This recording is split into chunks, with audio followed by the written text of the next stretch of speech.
మేషరాశి వారు అష్టమి ఆదివారం రోజున ఎలాంటి విధి విధానాలు పాటించాలో ఈ వీడియోలో సంపూర్ణంగా తెలుసుకుందాం. మేషరాశిలో ఏ నక్షత్రాలు వస్తాయిగా? అశ్విని నక్షత్రంలోని 4 పాదాలు, భరణి నక్షత్రంలో 4 పాదాలు, కృతికా నక్షత్రంలో 1 పాదం కలిపితే మేషరాశి. పుట్టినటువంటి వారికి చాలామందికి డేటా బర్త్లు లేనటువంటి కారణం వల్ల మీ పేరు యొక్క మొదటి అక్షరాన్ని అనుసరిస్తూ ఆ రాశిని తెలుసుకునే ప్రయత్నం చేద్దాం. చూ, చే, చో, లా, లీ, లు, లే, లో, ఆ అక్షరాల వద్ద మేషరాశి జాతకులే. మేషరాశి యొక్క అధిపతి కుజుడు. రాశిలోనే గురు సంచార స్థితి, 6వ స్థానంలో కేతు సంచార స్థితి, లాభస్థానంలో కుజుడు, శుక్రుడు మరి శని సంచార స్థితి, వ్యయంలో త్రిగ్రహ కూటమి రవి, బుధ, రాహు సంచార స్థితి ఉండడం వలన దూరావాయు జల ప్రయాణాలు చేసేటప్పుడు ఎంతో జాగ్రత్తలు అవసరం.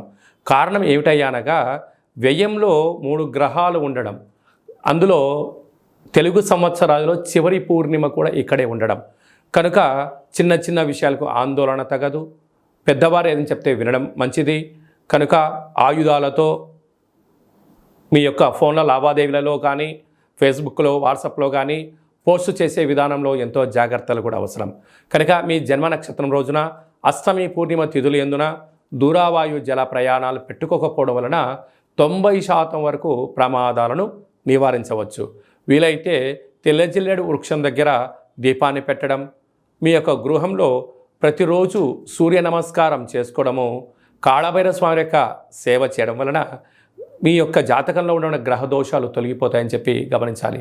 సాఫ్ట్వేర్ ఉద్యోగస్తులు, వ్యవసాయ సోదరీమణులు, గృహ భవన నిర్మాణ కార్యక్రమాలు ఆచరించేసే వారందరూ, యంత్రాలతో ఆయుధాలతో చేసేటువంటి వారు, మార్కెటింగ్ రంగంలో ఉన్నవారు ఎంతో జాగ్రత్తలు అవసరమని చెప్పి గుర్తుపెట్టుకోవాలి.